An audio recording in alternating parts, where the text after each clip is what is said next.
रेत का मुसाफिर। दूर दूर तक फैले रेगिस्तान के बीचों बीच एक बूढ़ा मुसाफिर बैठा था।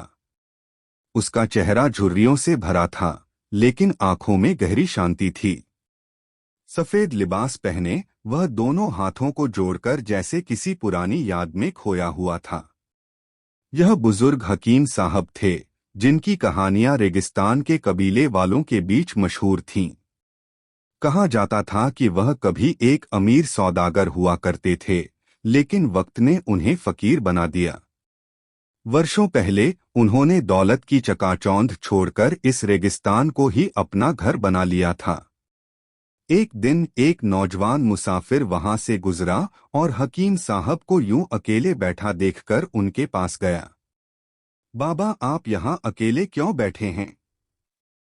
हकीम साहब ने एक हल्की मुस्कान के साथ जवाब दिया, मैं यहाँ अपनी जिंदगी की सबसे बड़ी दौलत की हिफाजत कर रहा हूँ। कौन सी दौलत बाबा? नौजवान ने हैरानी से पूछा।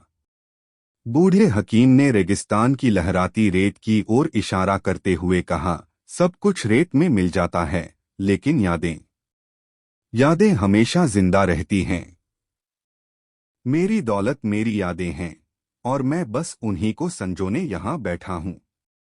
नौजवान ने सिर झुका लिया। वह समझ चुका था कि दौलत सिर्फ सोना चांदी नहीं होती, बल्कि जिंदगी में जो पल हमने जिए वे ही असली खजाना होते हैं। धीरे धीरे सूरज ढलने लगा। हकीम साहब ने एक लंबी सांस ली, जैसे अपनी यादों के साथ और गहराई से जुड़ गए हों। और फिर वह उठे और रेत के समंदर में धीरे धीरे खोते चले गए, जैसे वह भी इस रेगिस्तान का ही एक हिस्सा बन गए हों। समय बीतता गया, लेकिन हकीम वहीं रहे, रेत के बीच शांति से। रेगिस्तान के मुसाफिरों के लिए वह एक रहस्य बन चुके थे। कुछ लोग उन्हें संत मानते, कुछ एक साधारण बुजुर्ग। लेकिन जो भी उनसे मिला, खाली हाथ नहीं लौटा। कोई पानी, कोई हिम्मत, तो कोई जीवन की नई समझ लेकर गया। एक दिन एक नौजवान व्यापारी ऊंटों के काफिले के साथ वहां से गुजरा। वह अमीर था, मगर बेचैन। उसने हकीम को देखा और उनके पास बैठ गया। बाबा, मैंने बहुत दौलत कमाई है, मगर फिर भी सुकून नहीं है। मुझे बताइए, आखिर शांति कहाँ मिलेगी? हकीम ने रेगिस्तान की ओर इशारा किया और कहा, देखो इस रेत को। यह उड़ती है, बिखरती है, मगर जब हवा थमती है तो इसे अपनी जगह मिल ही जाती है। इंसान भी ऐसा ही है। जितना ज्यादा भागेगा, उतना ही बेचैन रहेगा। लेकिन जब ठहर जाएगा, तो उसे समझ आएगा कि जिसे वह ढूंढ रहा था, वह हमेशा उसके अंदर ही था। व्यापारी कुछ समझ नहीं पाया। हकीम ने उसे एक मुट्ठी रेत दी और बोले, इसे पकड़ो और मुट्ठी बंद करो। व्यापारी ने मुट्ठी कसकर बंद की और सारी रेत उसके हाथ से फिसल गई। अब हाथ खोलो, हकीम बोले। व्यापारी ने धीरे धीरे हाथ खोला और कुछ रेत उसकी हथेली पर टिकी रही। यही जीवन है, बेटा। जब तुम चीजों को जबरदस्ती पकड़ने की कोशिश करोगे, वे फिसल जाएंगी। लेकिन जब तुम उन्हें सहजता से स्वीकार करोगे, वे तुम्हारे पास रहेंगी। उस दिन वह व्यापारी समझ गया कि सुकून ज्यादा दौलत या शक्ति में नहीं, बल्कि स्वीकार और संतोष में है। कुछ सालों बाद एक और काफिला वहां से गुजरा, मगर इस बार हकीम वहां नहीं थे। उनकी जगह बस रेत थी। शायद वह रेगिस्तान का हिस्सा बन चुके थे, या शायद कहीं और किसी प्यासे मुसाफिर का इंतजार कर रहे थे। हकीम का आखिरी सफर। वर्षों बीत गए, मगर हकीम की कहानियां रेगिस्तान के हर काफिले में सुनाई देती रहीं। कुछ कहते कि वह एक संत थे, कुछ मानते कि वह एक खोया हुआ राजा, और कुछ को लगता कि वह खुद रेगिस्तान की रूह बन चुके थे।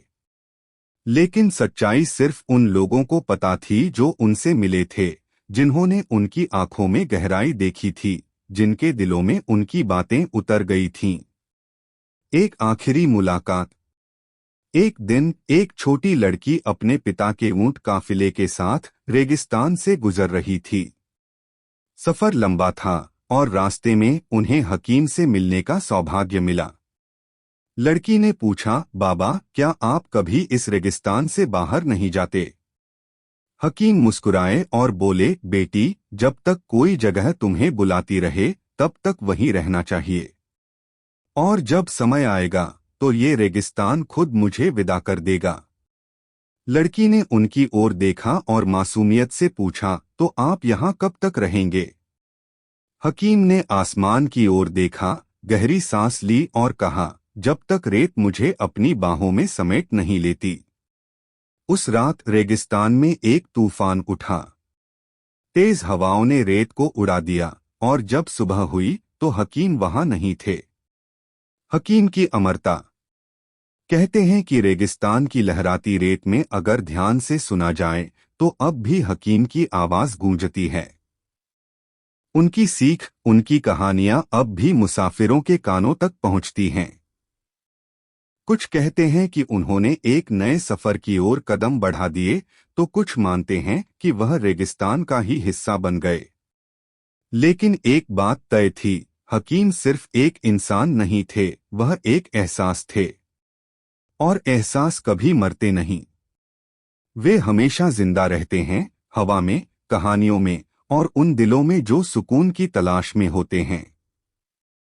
हकीम की वापसी। बरसों बीत गए, मगर हकीम की कहानियां रेगिस्तान के हर काफिले के साथ सफर करती रहीं। लोग उनकी सीखों को याद रखते और हर यात्री जो इस रास्ते से गुजरता वह एक बार उस जगह जरूर ठहरता जहां हकीम बैठा करते थे। एक नया मुसाफिर। एक दिन एक नौजवान दरवेश उसी रेगिस्तान से गुजरा। उसके कपड़े धूल से भरे थे, पैरों में छाले थे, मगर आंखों में वही गहराई थी जो कभी हकीम की आंखों में हुआ करती थी। वह उसी जगह आकर बैठ गया जहां हकीम बैठते थे। कुछ मुसाफिर वहां से गुजरे और उसे देख हैरान रह गए। एक बुजुर्ग यात्री ने पास आकर पूछा, तुम कौन हो बेटा? दरवेश मुस्कुराया और बोला, मैं एक प्यासा मुसाफिर हूं जो सुकून की तलाश में यहां तक आया है। बुजुर्ग ने उसकी आंखों में देखा और फिर रेगिस्तान की ओर। एक धीमी हवा चली और रेत के कण हवा में उठने लगे। क्या हकीम लौट आए थे? कोई नहीं जानता कि वह नौजवान कौन था, कहां से आया था और क्यों उसी जगह बैठा था जहां कभी हकीम बैठते थे। कुछ कहते हैं कि वह हकीम का कोई शिष्य था, कुछ कहते हैं कि हकीम ने नया जन्म ले लिया था। मगर रेगिस्तान जानता था कि कुछ आत्माएं कहीं नहीं जाती, वे हवाओं में बस जाती हैं, और जब दुनिया को उनकी जरूरत होती है तो वे किसी न किसी रूप में लौट आती हैं। उस दिन के बाद हर मुसाफिर जब भी उस जगह से गुजरता उसे कोई न कोई राह दिखाने वाला जरूर मिलता। शायद हकीम कभी गए ही नहीं थे, शायद वे हमेशा यहीं थे, बस देखने के लिए सच्ची आंखों की जरूरत थी।